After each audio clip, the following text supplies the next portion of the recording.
and release. And let's take another together. Deep breath and release.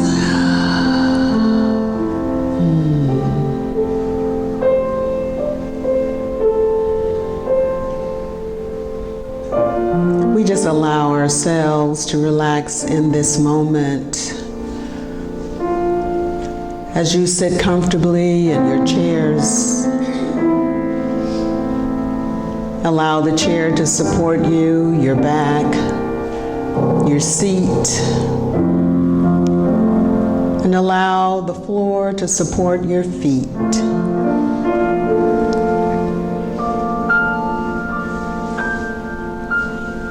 Relaxing in the sacredness of the divine. We listen. We listen to the living, loving spirit within. And we say silently, living, loving spirit, open unto me. Open unto me, living, loving spirit.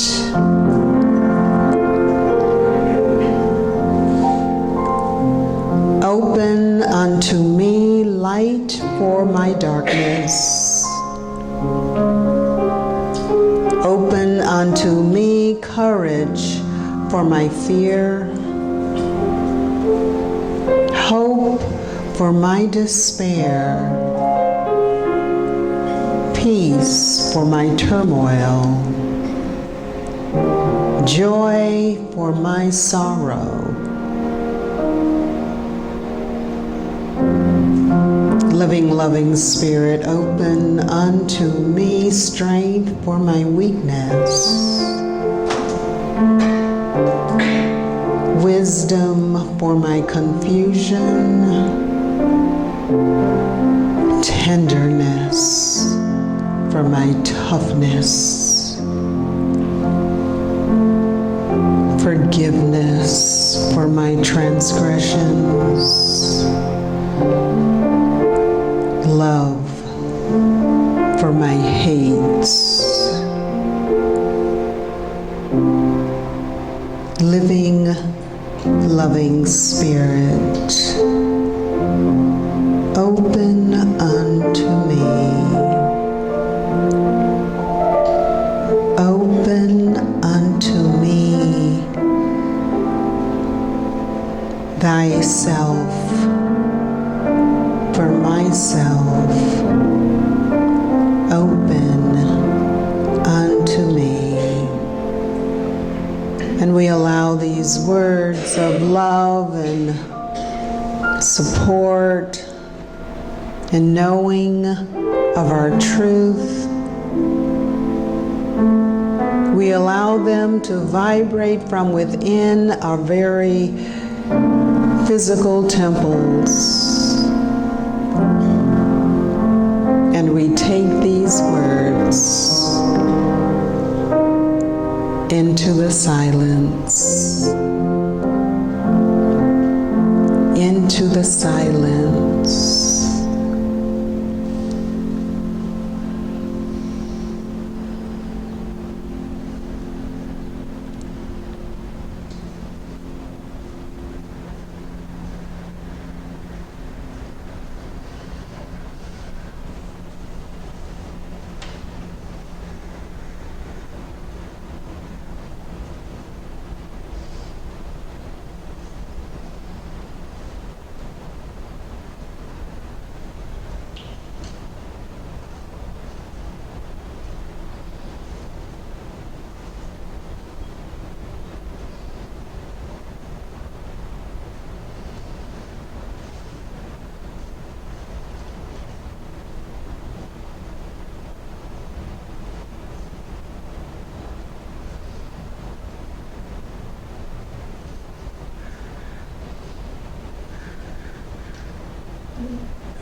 living, loving Spirit,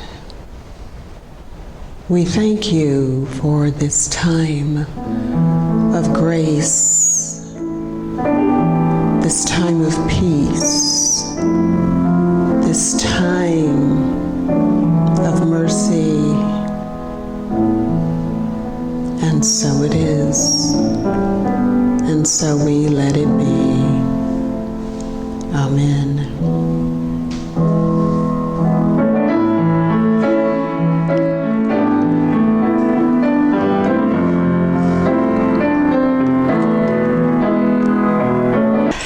It is so good to see your faces this morning. Some of you I haven't seen in a while. It's good to see you again.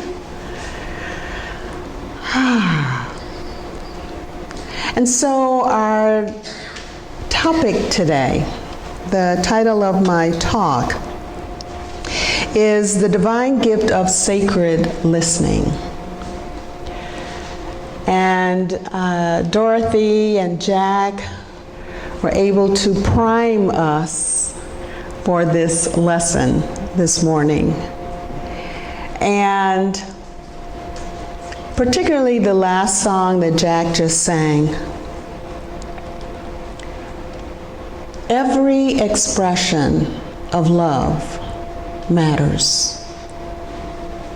Every expression of love matters. Whether it is through patience, kindness, as our daily word says today,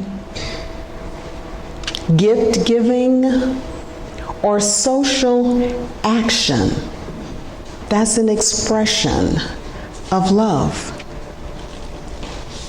They all matter. They're all sacred. But I believe, through my experience, quite frankly, especially over the last 3 years, that expressing the art, the act of listening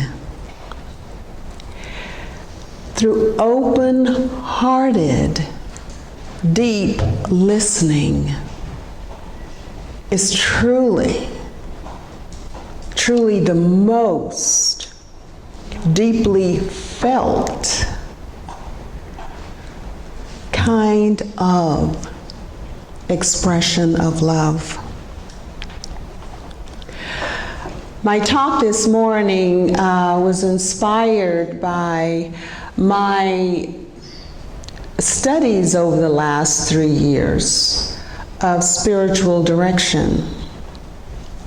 And I would just like you to know that I will be graduating in 2 days.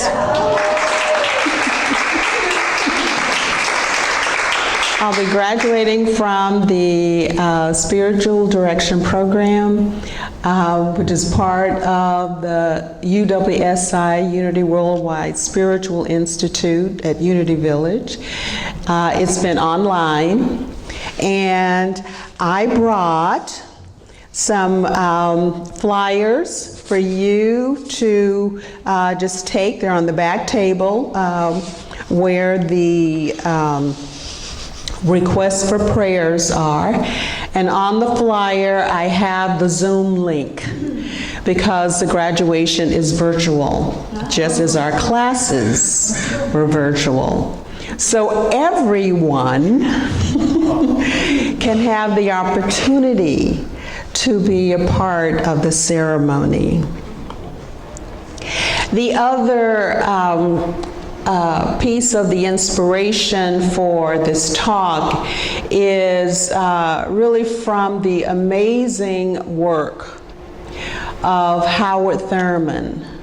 You know that you may remember that I have used Howard Thurman's poems and writings and deep mystical sayings often in the messages and lessons that I give on Sundays. And in fact, today will be no different. I will be using a beautiful piece by Reverend Dr. Howard Thurman, and I will use it as a meditation as part of the message.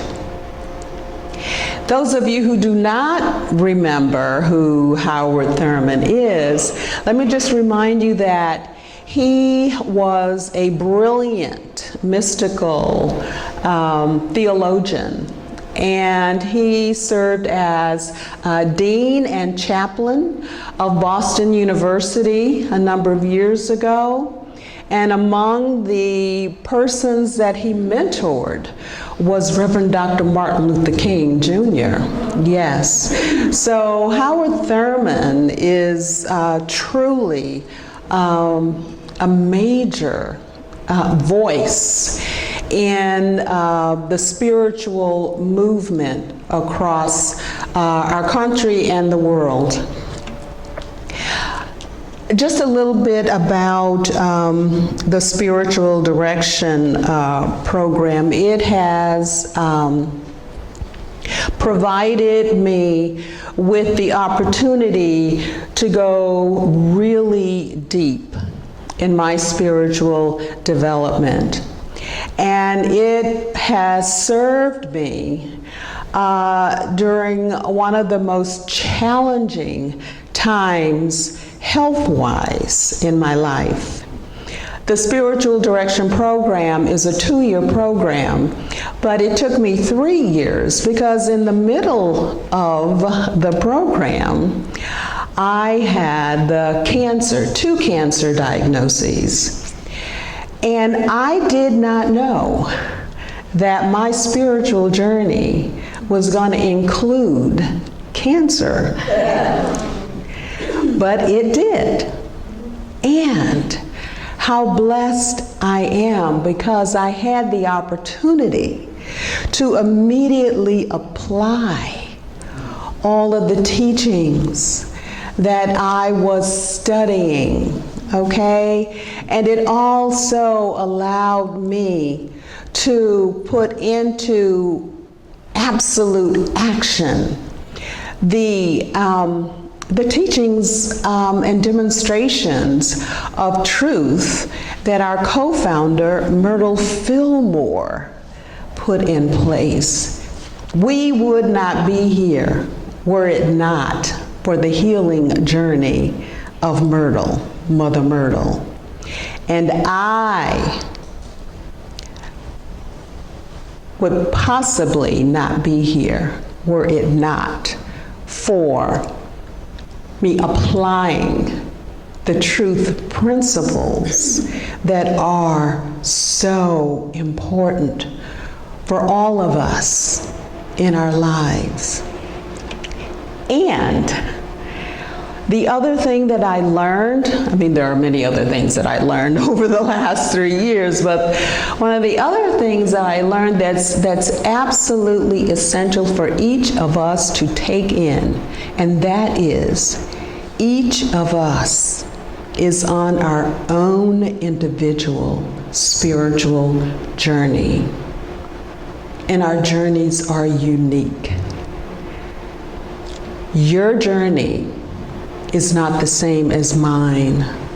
My journey in spirit is not the same as yours.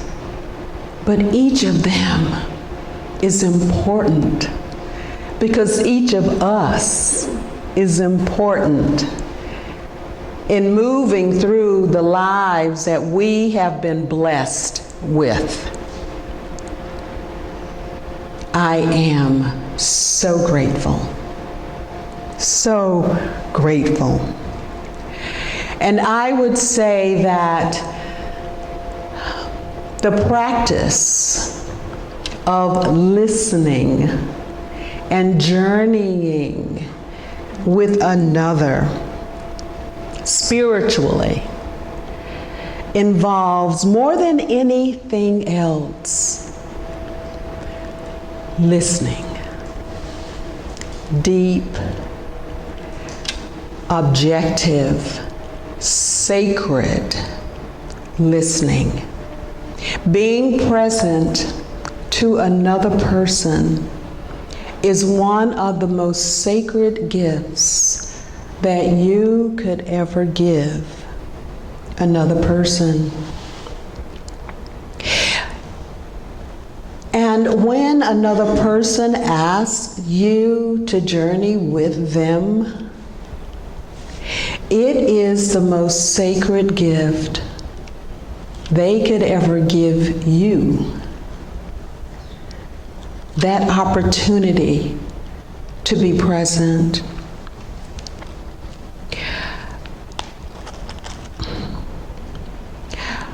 I'd like for us to move into this sacred space of listening and be guided by the words of Howard Thurman. And so I invite you right now to close your eyes. And as you take a deep breath, I invite you to listen open-heartedly, listening to the words that I will be sharing. The title of the writing is Give Me the Listening Ear. Give me the listening ear, the eye that is willing to see. I seek this day the ear that will not shrink from the word that corrects and admonishes, the word that holds up before me the image of myself, that causes me to pause and reconsider, the word that challenges me to deeper consecration and higher resolve, the word that lays bare needs that make my own days uneasy, that seizes upon every good, decent impulse of my nature, channeling it into paths of healing in the lives of others. I seek this day the disciplined mind, the disciplined heart, the disciplined life that makes my ear the focus of attention, through which I may become mindful of expressions of life foreign to my own. I seek the stimulation that lifts me out of old ruts and established habits which keep me conscious of myself, my needs, my personal interests.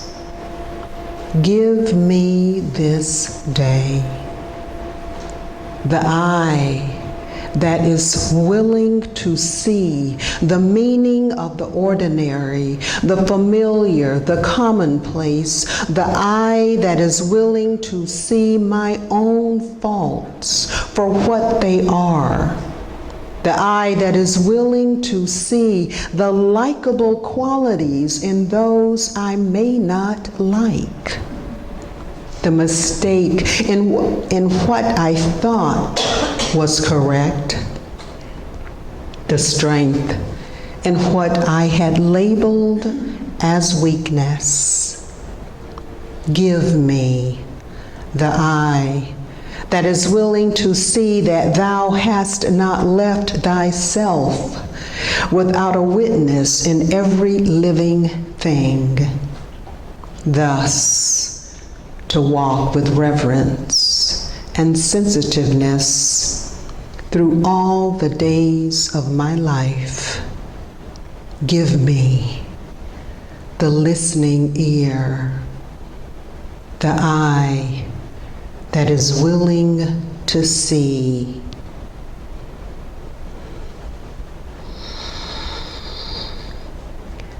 And so we breathe into these words, these mystical, beautiful words, resonating through our bodies, our minds, our hearts. Give me the listening ear, the eye that is willing to see.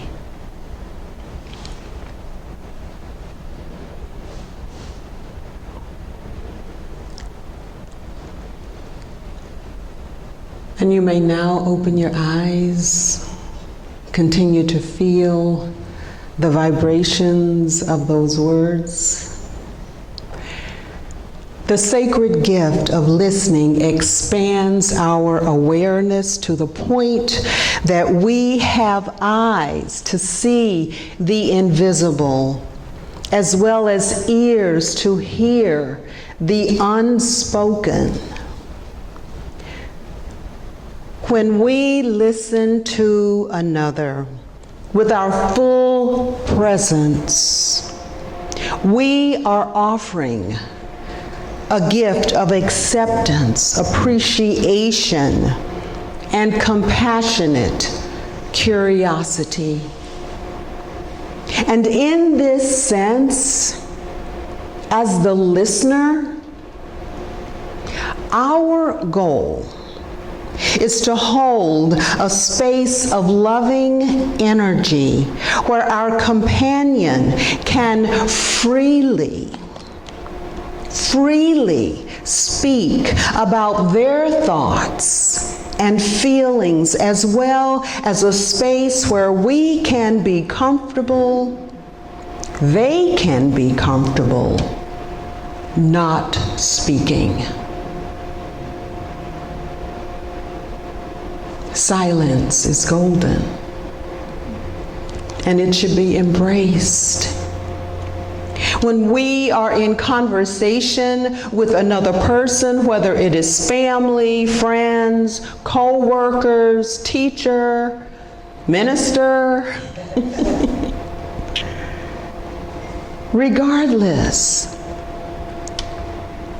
by listening with our full presence, we can shine a light and bring understanding into a space where there may be confusion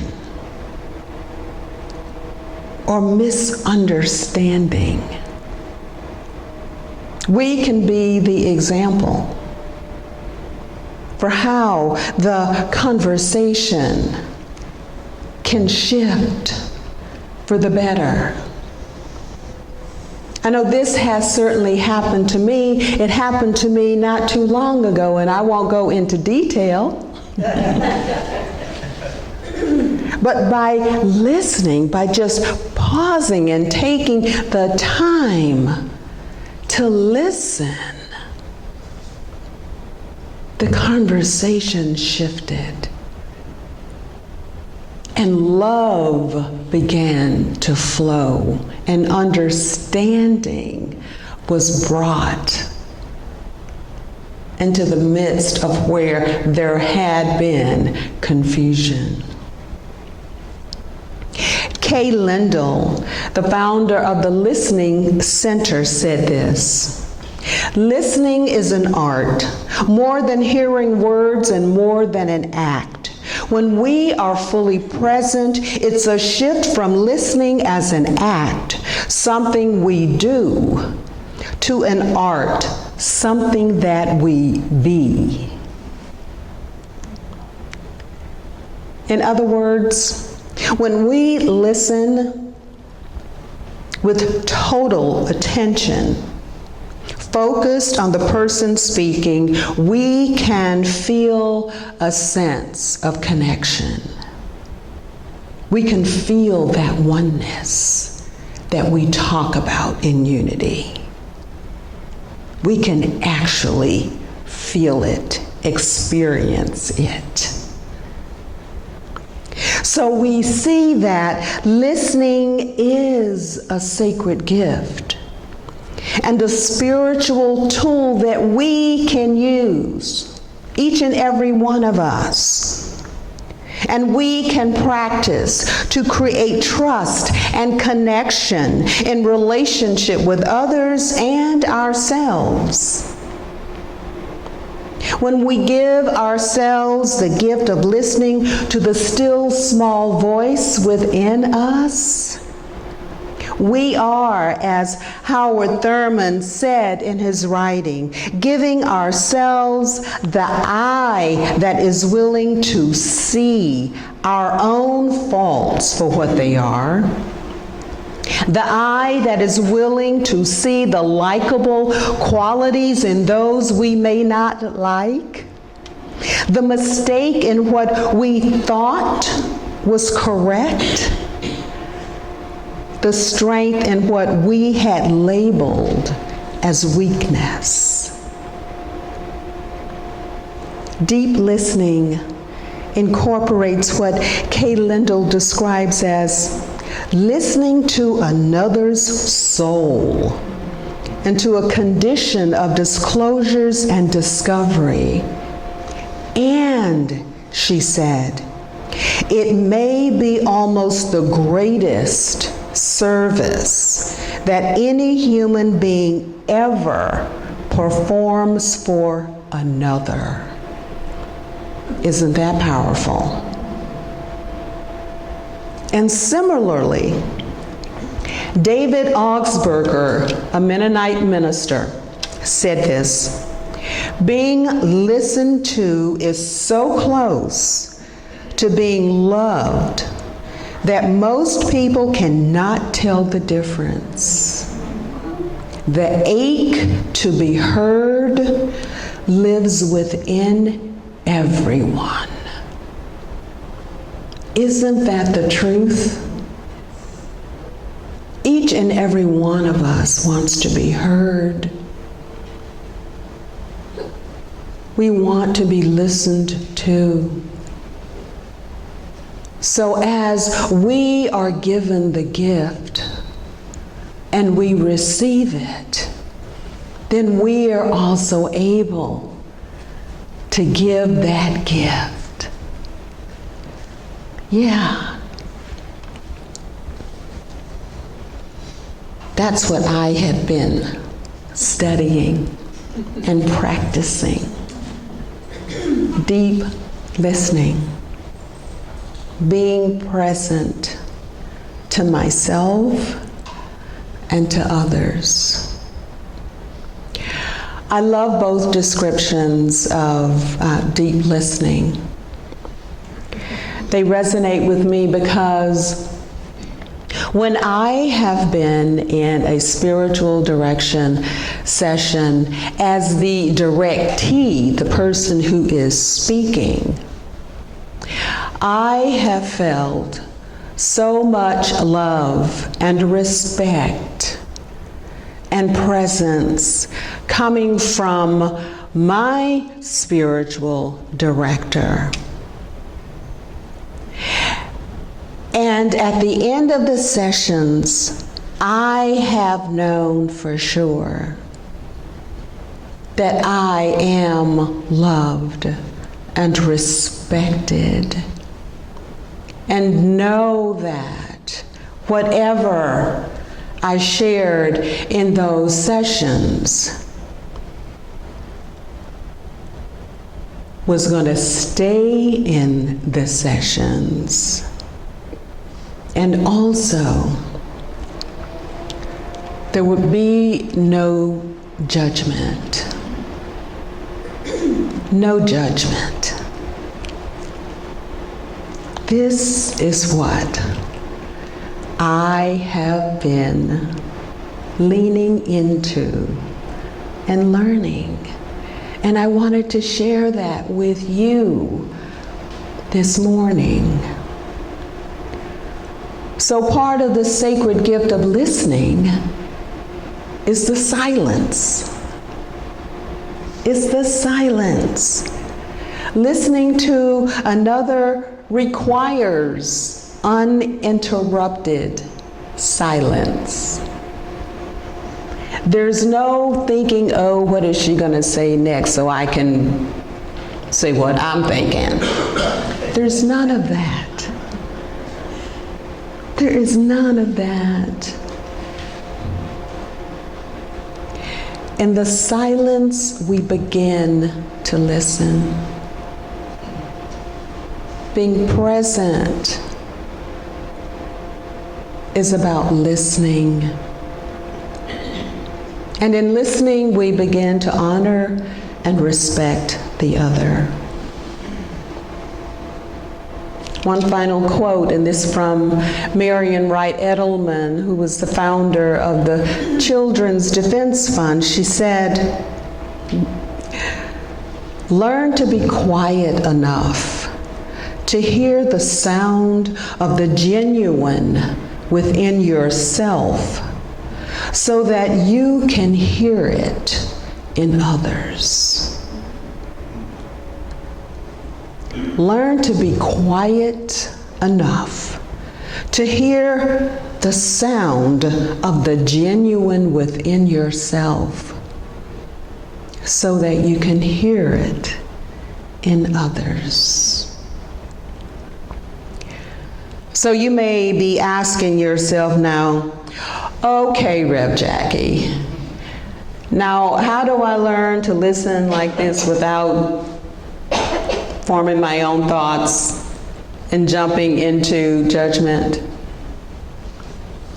By being silent. By being silent and listening. And so thank you this morning for listening. Namaste.